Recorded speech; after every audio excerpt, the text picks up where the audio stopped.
Mesolithic age. Mesolithic means, in this, meso means middle, lithic means stone, age means age. Okay, time period. So Mesolithic age means middle stone age. Middle means between the Paleolithic and Neolithic. Paleolithic age और Neolithic age के बीच का एक time period जिसे middle stone age या Mesolithic stone age कहते हैं. Okay, the tools and implements of this period improved gradually. Gradually means धीरे धीरे. इस टाइम पीरियड में जो टूल्स थे और जो भी उनके और यूज़ करने वाली चीज़ें थी, इम्प्लीमेंट्स थे, वो धीरे धीरे ग्रेजुअली वो चेंज हो रहे थे, डेवलप हो रहे थे. जैसे फर्स्टली वो जस्ट स्टोन का एक पीस लेकर उससे कटिंग चॉपिंग करते थे. Now they just sharp it and give them the shape to the tools. अब वो टूल्स को शेप देना स्टार्ट हो गए. ओके, और इसके साथ ही उन्होंने हॉर्न्स और बोन्स को यूज़ करना स्टार्ट कर दिया. हॉर्न्स मतलब सींग, जो एनिमल्स के हॉर्न्स होते हैं उन्हें, और बोन्स मतलब उनकी हड्डियाँ. They use the horns and bones with the stone. पहले वो सिर्फ स्टोन के टूल्स को यूज़ करते थे, स्टोन को as a tool chopping, cutting, hunting के लिए यूज़ करते थे. बट अब वो बोन्स और हॉर्न्स को भी ज़्यादा यूज़ करना स्टार्ट हो गए. They felt that these are the hardest thing, कि बोन्स जो हैं वो हार्ड होती हैं, ज़्यादा ठीक रहती हैं. Okay, man started using horns and bones in addition to stone tools. तो आपसे क्वेश्चन पूछ सकते हैं कि what they started using in the addition to stone tools. They starting using horns and bones. Very good. Okay, और इसके साथ वो क्या करते थे, they just fix small stones of to stick and use them to hunt animals. वो एक stick लेते थे और उस स्टिक के साथ अपना वो जो शार्प टूल था उसे अटैच कर लेते थे विद रोप और एनी अदर थिंग, के वो प्लांट से के जो धागे से होते हैं या प्लांट के किसी भी चीज़ से वो उसे बांध लेते थे टूल को स्टिक के साथ. और फिर इसकी लेंथ बढ़ जाती है और ये ज़्यादा दूर तक जा सकता है ना. तो वो जो मेसोलिथिक मैन था उसने अपने टूल्स के साथ इस तरह से एक स्टिक को टाई कर लिया और ये ज़्यादा यूज़फुल हो गई एनिमल हंट करने के लिए. अब अगर ये स्मॉल टूल होता तो इसको पकड़ के एनिमल के बिल्कुल पास जाना पड़ता है ना. But they have the tool with the stick, तो वो दूर से ही एनिमल को मार सकते थे. Clear. So they started using stick with the stone tools. Stick को स्टोन टूल के साथ यूज़ करके उन्होंने हंटिंग स्टार्ट की. The man of Mesolithic age started making huts with the branches of trees. Mesolithic man ने huts बनानी start की trees के ब्रांचेस के साथ. And he continued to eat a variety of seeds, berries, roots, nuts and fish as his ancestor did. अब चाहे उसने घर बना लिया था बट उसे अभी भी क्रॉप्स ग्रो करना नहीं आता था. He used to eat roots, berries, nuts, जो इधर उधर बीज गिरे होते हैं, या जो ट्रीज़ के फ्रूट्स हैं. वो फूड गैदरर ही था अभी, ठीक है. वो फूड प्रोड्यूसर नहीं बना, उसने अभी फूड को ग्रो करना शुरू नहीं किया था. वो फूड गैदरर था, जो फॉरेस्ट में चीज़ें पड़ी मिलती थी, ईटेबल थिंग्स, वो उन्हें खा लेता था. Okay, gradually the man become the food producer and he moved close to the water sources like river and lake. धीरे धीरे उसने फूड प्रोड्यूस करना स्टार्ट किया. अगर हमें क्रॉप्स ग्रो करनी है फील्ड में तो हमें क्या करना पड़ेगा, इरिगेशन ना, है ना. प्लांट्स को वाटरिंग करना पड़ेगा, तो उसके लिए हमारे आसपास वाटर का अवेलेबल होना नेसेसरी है, राइट. तो मेसोलिथिक मैन ने भी क्या किया, when he started food growing then he move to the water sources. जब उसने फूड को ग्रो करना स्टार्ट किया तो वो वाटर रिसोर्सेज के पास चला गया। कौन से वाटर रिसोर्सेज? रिवर, लेक्स, जो वाटर रिसोर्सेज थे उसने उनके आसपास रहना स्टार्ट कर दिया।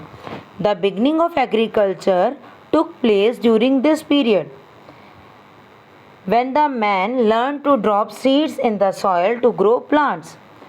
यहाँ से ही, इसी टाइम पीरियड से ही एग्रीकल्चर वर्क स्टार्ट हुआ, जब मैन ने सीखा कि कैसे प्लांट ग्रो करते हैं सीड को सो करके। सोइंग द सीड, कि जो सीड है उसे सॉइल में दबाकर वहाँ से फिर अपने आप प्लांट ग्रो होता है। व्हेन वी वाटर्ड इट, जब हम इसको पानी देते हैं तो उसमें से एक प्लांट ग्रो होता है। धीरे धीरे मेसोलिथिक मैन ने ये सब सीखना स्टार्ट किया। He also started taming animals. Taming means domestication, पालना। उसने एनिमल्स को पालना भी स्टार्ट किया, लाइक काओ, गॉट, शीप, पिग, ठीक है। और ये सब उसकी हेल्प करते थे अलग अलग वर्क्स में। It is said that dog was the first animal to be tamed by man. Which was the first animal?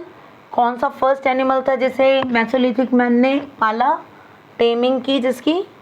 That is dog. The Mesolithic man protected himself from cold and rain with the skin of animals. Mesolithic man ने खुद को animals की skin से cover करना start कर लिया। Okay, जो animals die होते थे, जिनको किल कर देते थे वो, तो उनकी स्किन जो है, they started wearing their skin. उन एनिमल्स की स्किन को वियर करने लग गए वो एज अ क्लॉथ, और अपने आप को वार्म करना स्टार्ट कर दिया। ठीक है, कवर करते थे तो उससे वो कोल्ड से भी, ठंड से भी बच जाते थे और रेनफॉल से भी। In India the remains of Mesolithic period are found in Ujjain, Jarwa and Singhampur. ठीक है, उज्जैन, जारवा, चंदौली और सिंघमपुर में मेसोलिथिक पीरियड के रिमेन्स मिलते हैं।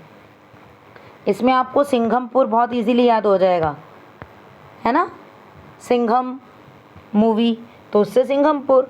ओके, और उज्जैन, जारवा और चंदौली, तो ये एरियाज थे जहाँ पर हमें मेसोलिथिक मैन के रिमेन्स मिलते हैं। The next is Neolithic age. As the name shows, neo means new. Neo का मतलब क्या है? New. Okay, in this period man started making new stone tools. Man ने नए स्टोन टूल्स बनाने स्टार्ट कर दिए जो ज़्यादा हार्ड थे और स्ट्रॉन्ग थे। Okay, and he became skilled tool maker. अब बार बार हम जब एक ही चीज़ को करते रहते हैं तो वो हमें अच्छे से करनी आ जाती है। हम बार बार रीडिंग करते हैं, हमें रीडिंग आ जाती है। हम रोज़ खेलते हैं तो हमें खेलना आ जाता है। साइकिलिंग करते हैं, हमें साइकिल चलानी आ जाती है ना। लर्निंग करते हैं तो हमें वो क्वेश्चन लर्न हो जाता है। तो डेली जब हम कोई काम करते हैं तो हम उसमें एफिशिएंट हो जाते हैं। तो सेम जो नियोलिथिक मैन था वो कब से टूल्स बना रहे थे, सीख रहे थे, तो धीरे धीरे उनको टूल्स बहुत अच्छे से बनाने आ गए।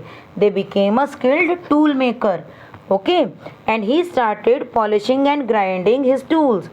उसने अपने टूल्स को शार्प करना, प्रॉपर शेप देना और पॉलिश करना स्टार्ट कर दिया।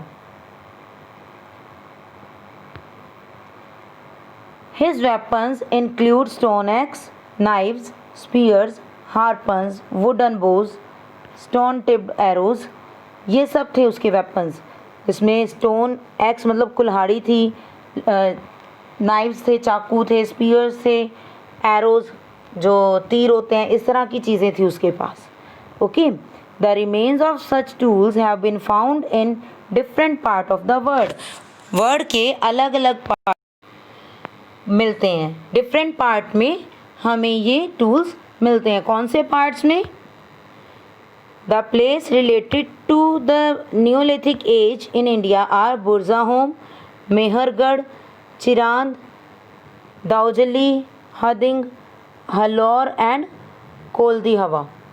तो इन सब एरियाज़ में अलग अलग पार्ट्स में हमारे इंडिया के इनके टूल्स और रिमेन्स मिलते हैं हमें। Neolithic man started growing grains like rice, wheat etcetera. उन्होंने व्हीट और राइस ग्रो करना स्टार्ट कर दिया। Okay, and he regarded earth as his mother and worshipped it. जैसे हम कहते हैं धरती माता, ठीक है, तो ऐसे न्यूलिथिक मैन भी अर्थ को अपनी मदर मारना स्टार्ट हो गया। क्यों उन्होंने मदर माना? क्योंकि जो अर्थ थी उसी से उन्हें क्रॉप्स मिल रही थी, खाने के लिए फूड मिल रहा था। So they started worshipped earth as their mother. The Neolithic man believed in life after death. It is important, ये क्वेश्चन भी आपका, कि न्यूलिथिक मैन ने डेथ के बाद भी लाइफ होती है इस चीज़ को बिलीव किया। कैसे? वो क्या करते थे? They buried the dead along with the objects like beads, pots, tools etcetera. जब कोई पर्सन की डेथ हो जाती थी तो वो उसके साथ उसकी ज़रूरत का सारा सामान ब्यूरिड कर देते थे, दबा देते थे। जो भी वो अपने लाइफ टाइम में यूज़ कर रहा है, क्लोथ्स हैं, पॉट्स हैं, टूल्स हैं, जितनी भी चीज़ें जब वो ज़िंदा था पर्सन वो यूज़ करता था, वो सारी चीज़ें वो उसके डेड होने के बाद उसके आसपास रख देते थे, जब उसको वो प्यूरिट करते थे, दबाते थे। ठीक है। It was believed that they might need them in another life. वो क्या सोचते थे कि यहाँ से जाने के बाद, यहाँ तो उसकी डेथ हो गई है, मर गया है, बट यहाँ से जब वो किसी दूसरी वर्ल्ड में जाएगा, किसी दूसरी दुनिया में जाएगा, तो वहाँ उसे इन सब चीज़ों की ज़रूरत होगी। Okay. The cultivation of crop and domestication of animals were the important achievement of man. At that time वो cultivation करना start हो गया और animals को domesticate अपने पास रखना शुरू कर दिया। Okay. As he did not have to move constantly in search of food, he started leading a settled life. क्योंकि अब वो food लेने के लिए इधर उधर नहीं घूमता था। Now he is not a food gatherer. Food gather नहीं करता था, वो कलेक्ट नहीं करता था। He became the food producer. उसने फूड उगाना प्रोड्यूस करना स्टार्ट कर दिया था। ठीक है। तो अब जब हम कहीं काम कर रहे हैं, प्लांट्स ग्रो कर रहे हैं, तो हम उनको छोड़ के चले जाएंगे? No, we have to take care that. हमें उनकी केयर करनी होती है ना। तो सेम न्यूलिथिक मैन भी एक सेटल्ड लाइफ रहना शुरू हो गया। क्यों? एक जगह पर सेटल होना स्टार्ट कर दिया उसने, क्योंकि वहाँ पर उसने अपने प्लांट्स ग्रो किए थे। ठीक है, अपनी क्रॉप्स को ग्रो किया था, तो वहाँ उनकी केयर के लिए वो एक प्लेस पर रहना स्टार्ट कर दिया। The settled life gave birth to the institution of family. जब वो एक प्लेस पर रहना स्टार्ट हो गया तो उसके फ्रेंड्स बने, एक साथ मिलकर रहने लग गए ना वो, तो उसके फ्रेंड्स बने, उसकी फैमिली बनी। Due to the availability of time and opportunity he developed new skill. अब पहले तो वो इधर उधर घूमता रहता था खाना कलेक्ट करने के लिए, फूड कलेक्ट करने के लिए, तो इसमें बहुत सारा टाइम वेस्ट होता था, है ना। बट नाउ उसको इधर उधर वंडरिंग नहीं करनी थी। He had not to search food. उसके पास फूड था और बाकी वो ग्रो कर रहा था, तो उसे इधर उधर नहीं घूमना था। He had plenty of time. उसके पास बहुत सारा टाइम था। ओके। और उस टाइम को वो कैसे यूज़ करता? उसने अलग अलग नए वर्क करने स्टार्ट कर दिए। He invented sickle for cutting crops. Sickle means वो आपके पास भी आपने देखी होगी इस तरह से, है ना, दांती बोलते हैं यहाँ, I don't know what you call it. तो ये सिक्कल होती है। तो उसने सिक्कल इन्वेंट की। और सिक्कल से क्या वर्क करते हैं हम? क्रॉप्स कट करते हैं, ग्रास कट करते हैं। एक्सेस बनाए उसने, कुल्हाड़ी, ग्राइंडिंग स्टोन, उसने ग्राइंड करने के लिए, पीसने के लिए पत्थर बनाए। पत्थरों को यूज़ किया कि कैसे इनसे हम क्रॉप्स को पीस सकते हैं, चीज़ों को ग्राइंड कर सकते हैं। He also learn the art of knitting and weaving. उसने निटिंग वर्क, बुनना और वीविंग, कपड़ा बुनना, ये सब काम भी सीख लिए। He started weaving clothes. उसने क्लोथ्स को वीव करना वूल से और जूट से। वूल से जो वीविंग होती है वो निटिंग होती है, और जो हम थ्रेड से बनाते हैं वो वीविंग होती है। ये दो अलग अलग चीज़ें हैं। जो आपकी मम्मा आपका स्वेटर बुनती है ना वूल से, दैट इज़ निटिंग। और जो हम क्लोथ्स वियर करते हैं तो वो क्लोथ्स की वीविंग होती है। ओके, तो उस टाइम पर भी लोगों ने वीविंग और निटिंग करना स्टार्ट कर दिया था। He carved little statues from ivory and bones, उसने हाथी के दांत पर, एलिफेंट टस्क होते हैं जो हाथी के दांत, उसको इवोरी बोलते हैं, एंड बोन्स, बोन्स और इवोरीज पर अलग अलग स्टैचूज बनाना स्टार्ट कर दिया, शेप्स देना स्टार्ट कर दिया उन्हें। Settled life also initiated religious practices, अब वो एक जगह पर बैठ के एक जगह पर सेटल्ड थे तो वो रिलीजियस वर्क भी करने लगे, वो पूजा पाठ करने लगे। The most remarkable invention of Neolithic man was invention of wheel, सबसे इम्पॉर्टेंट इन्वेंशन कौन सी है न्यूलिथिक पीरियड की? Invention of wheel, wheel invent किया उन्होंने, ठीक है। और इस व्हील की हेल्प से वो एक जगह से दूसरी जगह मूव करना स्टार्ट हो गए। People use the wheel for making sledge, chariots, sledge होता है जैसे आपने वो देखा होगा सेंटा क्लॉज स्लेज पर आता है ना, तो उसकी जो वो एक व्हीकल है उसको स्लेज बोलते हैं, और चैरेट्स होता है रथ, ठीक। तो लोगों ने स्लेज और चैरेट्स बनाना स्टार्ट किया। They also use the wheel for other activities like spinning and pottery, wheel को वो सिर्फ स्लेज और चैरेट्स में यूज़ नहीं करते थे, वो स्पिनिंग के लिए यानी कि धागा बनाने के लिए, और pottery work, here you can see the pottery work, ठीक है, ये मिट्टी के बर्तन बना रहा है। ओके, तो उन्होंने स्पिनिंग और पॉटरी वर्क के लिए भी व्हील को यूज़ किया। न्यूलिथिक मैन जो था वो पोट्री को डेवलप कर रहा था, ठीक है। The man of neolithic age was responsible for developing the first pottery, जो मिट्टी के बर्तन बनाए जाते हैं वो भी न्यूलिथिक मैन ने स्टार्ट किए। The handmade pots were dried in the sun and used, later on learn to bake and clay pots, baking on fire gave lustre, strength and durability to the pots. They were decorated with carving of flowers, leaves, etc. उन्होंने मिट्टी के बर्तन बनाए। तो firstly वो क्या करते थे, they made the pots with the clay, मिट्टी से उन्होंने बर्तन बनाए और उसको ड्राई कर दिया सनलाइट में, ठीक है, उसको यूज़ किया कुछ टाइम। बट क्या होता है जब उसमें हम वाटर डालते हैं तो वो मिट्टी घुल जाएगी, डिज़ोल्व हो जाएगी, ख़त्म हो जाएगा वो बर्तन।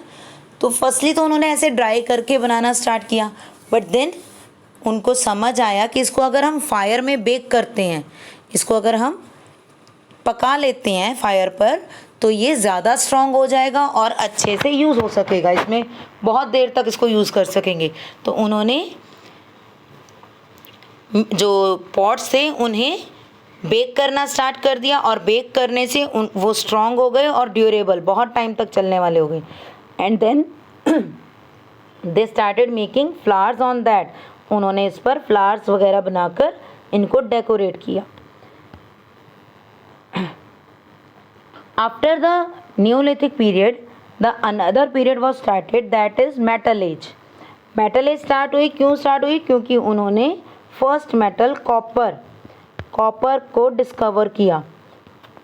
Copper was the first metal to be discovered by man, copper first metal थी जिसे मैन ने डिस्कवर किया था। Okay, and this is the metal age, इसे चैल्कोलिथिक एज भी कहा जाता है। Chalco means copper. इस टाइम से लोगों ने फिर मेटल को यूज़ करना स्टार्ट कर दिया। उससे पहले जो एंशियंट मैन था, जो अर्ली मैन था, उसे मेटल के बारे में नहीं पता था, ठीक है। तो व्हेन दे डिस्कवर्ड मेटल, उन्होंने कॉपर डिस्कवर की, तो उन्होंने कॉपर के टूल्स बनाना स्टार्ट कर दिया। They started making tools of copper metal. Okay, and this period is known as Chalcolithic period.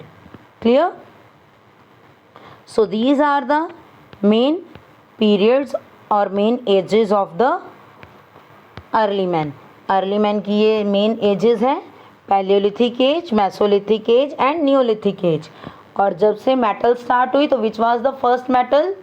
That was discovered, that is copper.